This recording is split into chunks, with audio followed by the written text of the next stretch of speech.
Hi everybody, for today's video we are going to do the top 10 greatest moves of yoga.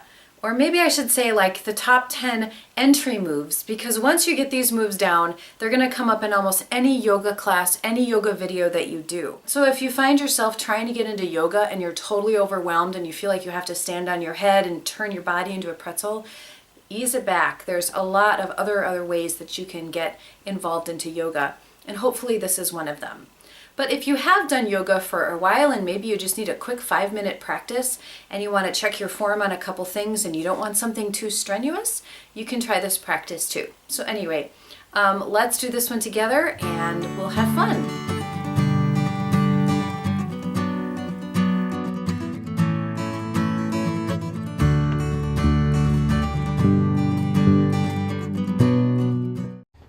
All right, today we're going to start in mountain pose, and for each pose I'll try to give you only about 3 things to think about. And so the first one is that your feet are deeply grounded in the mat, as if your feet, all 4 corners, are sinking into the ground. And then there's a lot of energy up your legs with a long spine. So the second one is a nice long spine, and the third is an open chest and relaxed shoulders. And just close your eyes and breathe in deeply for a moment in mountain pose. Inhale, take a big breath up, and as you do, continue to keep your shoulders relaxed. And we're going to go to our second move, forward fold. Now, honestly, for this one, don't worry about having your knees straight. Just keep them bent. Grab your elbows and rock side to side and shake your head around to make sure your neck is relaxed. So first, neck is relaxed and arms are nice and heavy and legs are relaxed. And you just get to hang out there and stretch out those hamstrings, nice and easy. Now inhale, and we're going to create a flat back with a long spine. You can have your hands on your thighs or on your shins, or kind of touching the ground if you're flexible, but don't worry about where your hands are, just create a nice flat back. Inhale and slowly roll it all the way up back to mountain pose. Now we're going to start some standing poses, so take your right leg back, your hips are faced in the same direction, and your back heel is off the ground. This is called high lunge or crescent. So both hips are faced in the same direction, your feet are faced in the same direction, and you have a nice tall spine and an open chest. And you can do all sorts of hand movements. I'm showing a couple. There's so many different things that you can do in this position. So once you kind of get the basics, you're good to go with high lunge. Next, we're going to pivot on that back foot so that back heel is down. Your foot is now flat. The back foot is flat on the mat, but your front is still the same. And your hips are kind of still facing forward, kind of as much as you can. And we're in Warrior One now. Arms are overhead if you want. When we turn our arms to the side and the hips are now facing sideways, this is called Warrior Two, just a slight change on what we did before. So first we have that open chest, second our shoulders are relaxed, and 3 we have a nice tall spine and strong in our legs.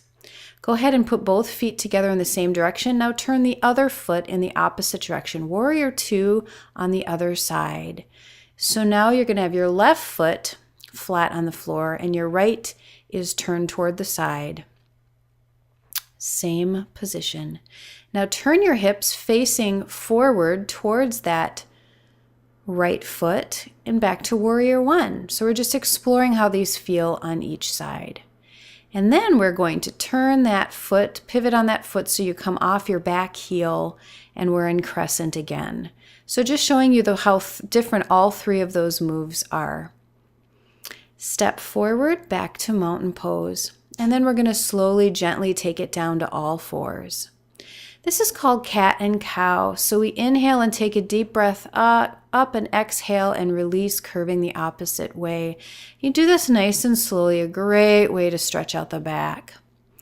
We're going to start moving into downward dog. So put your hands forward a little bit more, and we're going to slightly push back, lifting off your back legs, but keep your knees bent and then slowly, slowly straighten them as much as you can. But your knees can still be bent. Your heels can be off the ground as you stretch it out. In fact, I'm pedaling my legs out, rotating my upper body a little bit and my hips so that I can get real flexible in this position.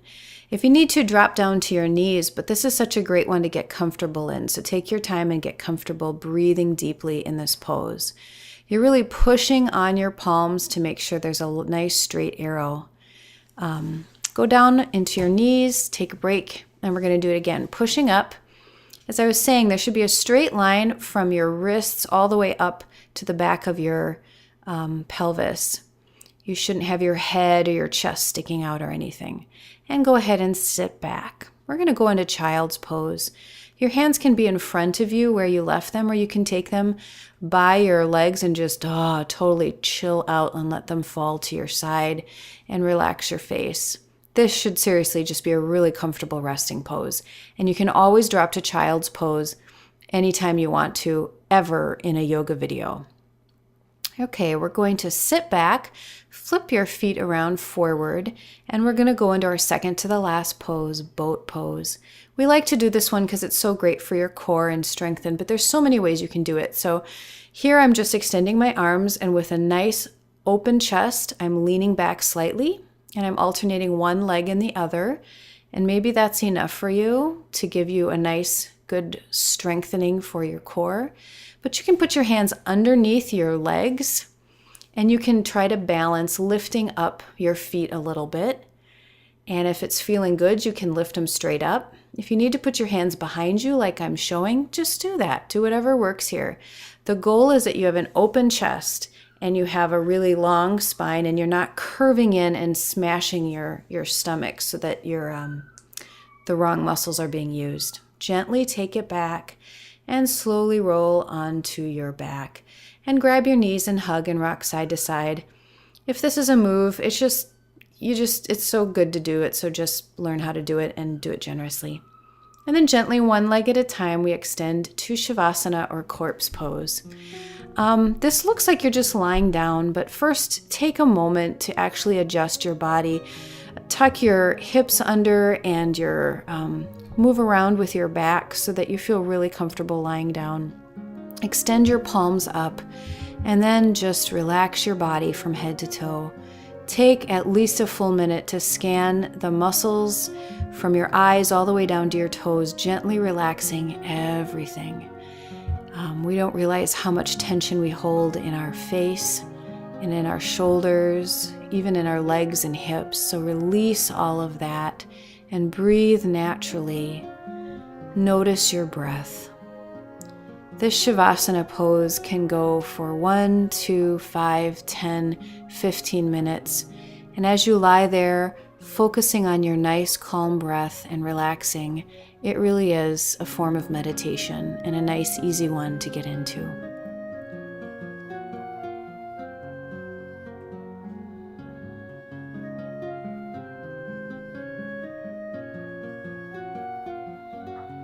And now go ahead and bend both of your knees and let them fall to one side, gently cradling your head as you come to that position, and gently bring yourself up. You can even continue to have your eyes closed. Come into a seated position that's comfortable for you with your palms open on your knees as a way to receive the good that you have done for yourself. Take in one more deep breath, and thank you very much for joining me. Namaste.